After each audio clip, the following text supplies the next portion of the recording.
Drue had been discussing how the offense seems to have regained its swagger. What do you think on the defensive side? Do you feel like after that performance against Detroit, you guys regained some of your swagger as well? Well, I thought we played good in a lot of areas. I thought there was a little bit of leakiness in the run game in the first half, but I think the message is just consistency and execution and energy, and we'll certainly have to do that this week against a division opponent. When you're going through that first drive, it took so long like that, have you put that one away and kind of bounced back throughout the rest of the game? Because that couldn't have been fun to be out there for nearly 10 minutes on that drive. Well, they certainly believed they had a good script. They obviously did. They took it 16 plays down the field, took the ball after winning the toss, and had a really good first drive there. Fortunately, we were able to get off the field there and kind of force a field goal. But yeah, we wouldn't definitely not spend 16 plays on the opening drive. Drue, we've seen the NFL, shift and change in terms of what offenses are trying to do. It seems like now a lot of teams are playing under center, 2 tight ends, maybe having an extra lineman. That obviously requires 3 linebackers. What can you tell from being on the team now, 3 years, having Leo, having Nick, that allows you guys to function well when a team is looking to get more linebackers on the field than usual? Well, we have athletic backers, and they've historically had that here. Leo provides us obviously a ton of flexibility. He's able to go and play on the down as a defensive end sometimes. Will put me on the other edge sometimes. Nick's obviously a great player in the middle, and so we just have a lot of different pieces within the defense that we can move and operate and do different things with. And so when teams are trying to create matchups, that's really all the NFL is. We can present some challenges because we can have guys out there versus zebra, 11 personnel, or we can have base out there versus 12, 13, XL, whatever you want. And so I think the matchup problems are there. He does such a great job of, over the years, a lot of teams have success first 1 or 2 drives, but he ratchets it up and makes changes. How is he able to do that? Well, I mean, there's a lot of good offensive coordinators, and teams spend a lot of time on what we call their first 15, and so they're obviously studying our tape, seeing what are the holes, what are the big plays we've given up on defense, and they attack the concepts we do early in that first drive, and then as we see what they're trying to do to us schematically, we're able to make those adjustments on the sideline at halftime, and perform strong down the stretch. But ultimately, we want to come out the gates, executing at a high level. Drue, you mentioned specifically that the Lions took the ball. I mean, the standard procedure now is to defer to try to get what you guys got, a last score and the first score with the half.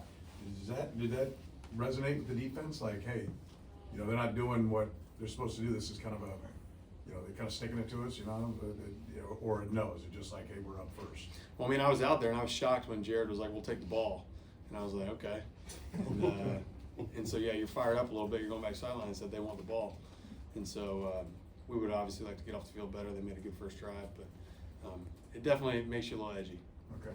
And you mentioned, Jared, that the play that got called back, the touchdown got called back, that's a pretty obscure rule. Did you know the rule precisely? So, if you're under center, you have to reset. I guess it's like a tight end who maybe is on the ball, the receiver motions over, and maybe the tight end shifts off. Everybody kind of has to reset for a second. And so, yeah, that's part of the rule. You knew it going in, though? I mean, I didn't know the specifics of that, but being under center, I know if you're on the line, you have to reset yourself off the line. But applying to the quarterback, yeah, okay, found out. Drue, you have a unique perspective on this, kind of being behind them. But how have you seen Omar Norman-Lott and Ashton Gillotti grow as the years carry on? Yeah, they're great talents, and they're learning schematically how to operate within our scheme. Obviously, 2 very explosive players. Ashton's very strong. Omar as well. Omar has great get off there on the interior.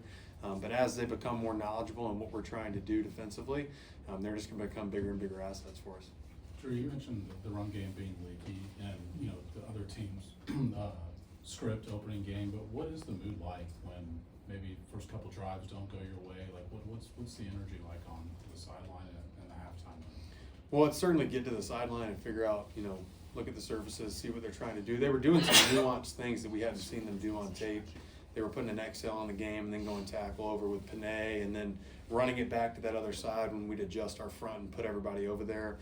So they were doing some nuanced things that we had not seen on tape, and we just had to make the adjustments there in the second half. How often does that happen where teams are doing stuff that you haven't seen on tape? Well, I mean, teams have their base run game, and then they'll have schematic plays that they draw up each week. And so typically you'll see a handful of those on any given week. We did a little scouting report. They spent some pretty good draft capital getting the running back early. What have you seen from him so far, about a third of the way through his rookie year? Well, he's got incredible contact balance. You see it in that 60-plus yard touchdown run he broke where he was able to break the leg tackle there, going down the sideline. Obviously, we know what he did at Boise State, and so they're giving him a lot of touches. I think you see Indianapolis, they give him a swing pass for 40 yards, I think, to open the game, and so they're trying to get him the ball in a lot of different ways, and obviously they think very highly of him. Hey, Drew, I think the last time that this team gave up a 100-yard rusher was Christmas Day 2023 to the Raiders. Do you guys have like any special satisfaction that you've been able to shut down these big name running backs and not allow 100 yards? Well, we certainly take a lot of pride in stopping the run. I think people perceive us as a defense that's been built to stop the pass because we've played from ahead historically.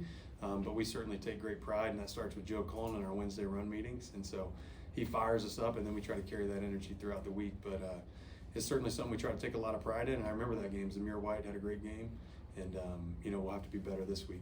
Last two, Soren and Nick. Just a completely off the wall question. Are you a fan of the rope on the hat? I love the rope. And Chris Jones debuted this hat in training camp, and I was like, I went to our hat guy, and I'm like, I don't know if this is just an exclusive Chris Jones hat or if I can get a piece of that. But I was like, please, can I get some of that action? Because I like the hats. Go ahead, Nick. Yeah, Drew, for you, when you play a team that physical and that tough like the Lions, how do you kind of make that the floor of your defensive performance going forward versus the ceiling? Well, I mean, we want to be playing our best football at the end of the season, not in the middle of the season or in any one given week.